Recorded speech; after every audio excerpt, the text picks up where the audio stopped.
Welcome to Ping 24 Updates, where you get the most important news and stories from around the world every day. Subscribe my channel and click the bell icon to stay informed. Tensions in the South China Sea have erupted. A routine Filipino resupply mission at Scarborough Shoal has turned into an international crisis. A Philippine Coast Guard vessel and a Chinese Coast Guard ship have collided in contested waters, leaving damage, injuries, and diplomatic chaos. This is no mere accident, it's a dangerous escalation in a long-standing dispute.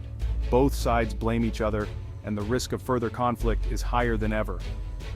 The BRP Gabriela Silang was escorting supply boats for Filipino fishermen when a much larger Chinese Coast Guard ship intercepted them. China claims the area as its own, viewing the Philippine presence as an illegal intrusion.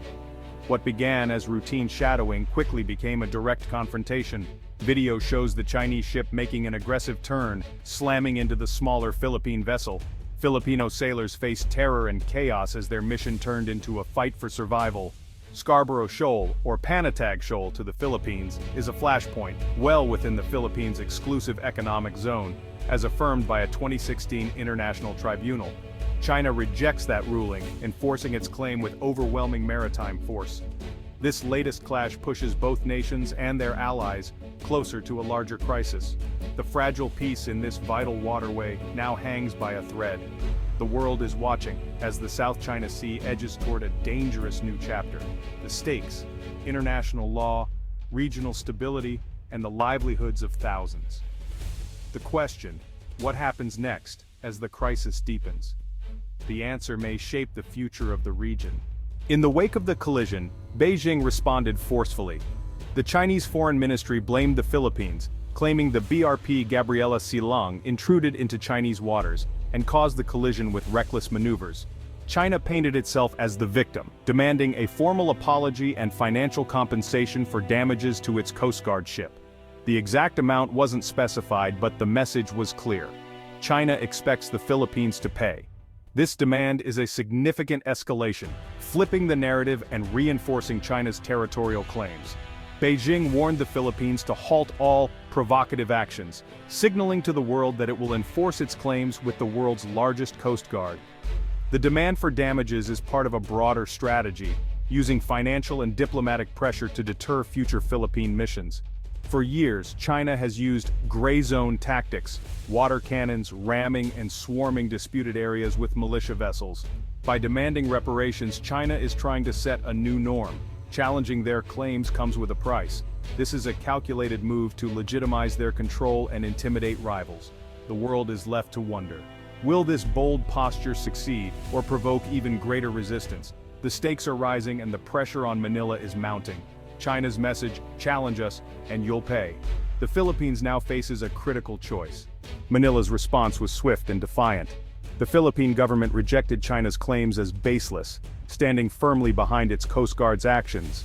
Instead of apologizing, the Philippines demanded China pay for damages to the BRP Gabriela Silang and return all confiscated equipment. During the clash, Chinese personnel boarded Filipino fishing boats, seizing radios, navigation gear, and even the fishermen's catch, acts Manila called outright piracy. The Philippines also highlighted injuries to its sailors, painting China as the aggressor. By focusing on the human cost, Manila aims to show the world that China's actions have crossed a line. This is more than a dispute over a collision. It's an accusation of theft and aggression at sea. The government invoked international law, citing the 2016 arbitral ruling as the foundation of its position. Manila's message: we will not be intimidated, and we will defend our sovereign rights.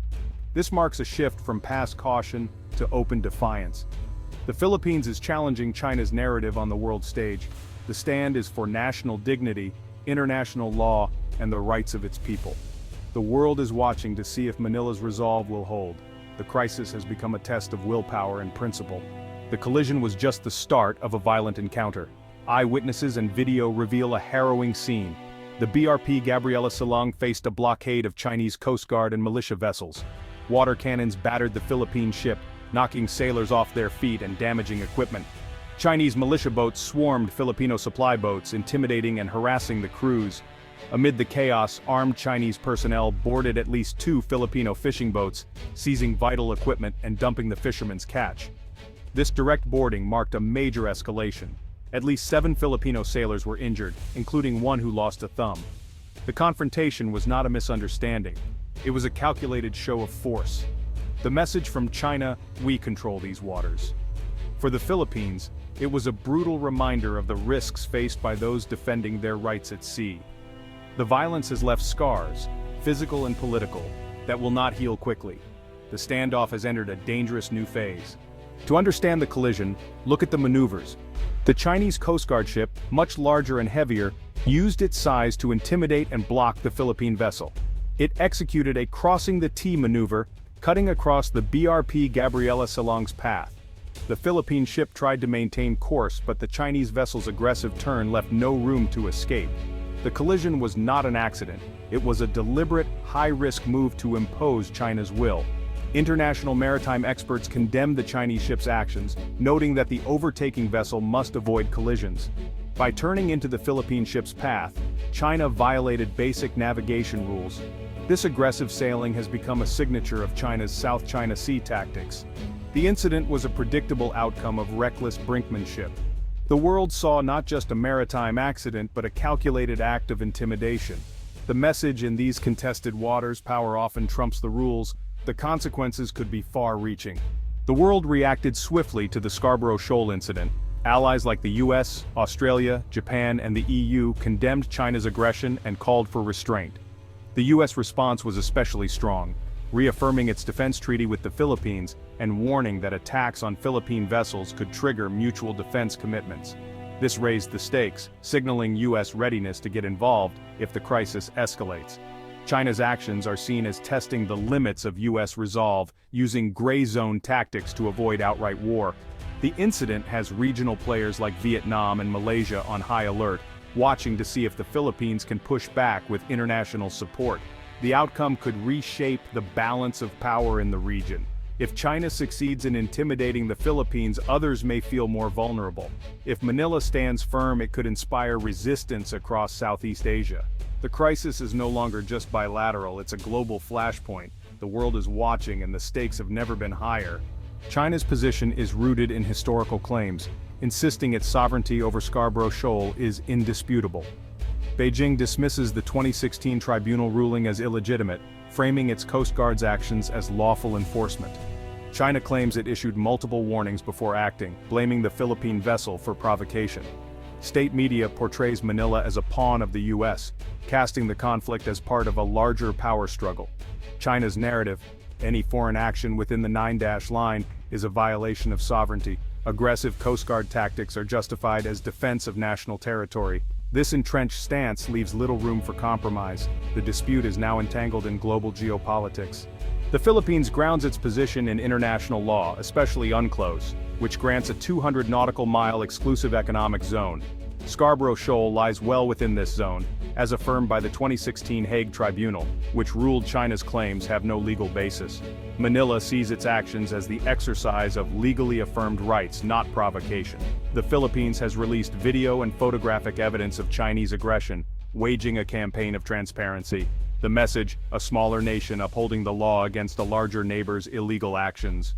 For Filipinos, this is about more than territory. It's about dignity, livelihood, and national pride. The government's rejection of China's demands reflects deep public sentiment. Manila will not trade sovereign rights for quiet relations. This is a defense of both national dignity and the international rule of law. The world is being asked to choose law or might. As of August 16, 2025, the South China Sea remains a powder keg. Both sides have doubled down, with more ships patrolling Scarborough Shoal. China has warned of resolute defense and threatened further action if the Philippines persists. Manila, undeterred, has put its military on alert and called for global support. The diplomatic battle is just beginning, with neither side backing down. The world is watching, hoping for de-escalation, but the path to peace is unclear. The core dispute, sovereignty over the shoal, remains unresolved. With national pride and strategic interests at stake, the risk of miscalculation is dangerously high. The next move could determine whether this crisis ends in negotiation or conflict. The calm waters of the South China Sea have become the center of a global storm.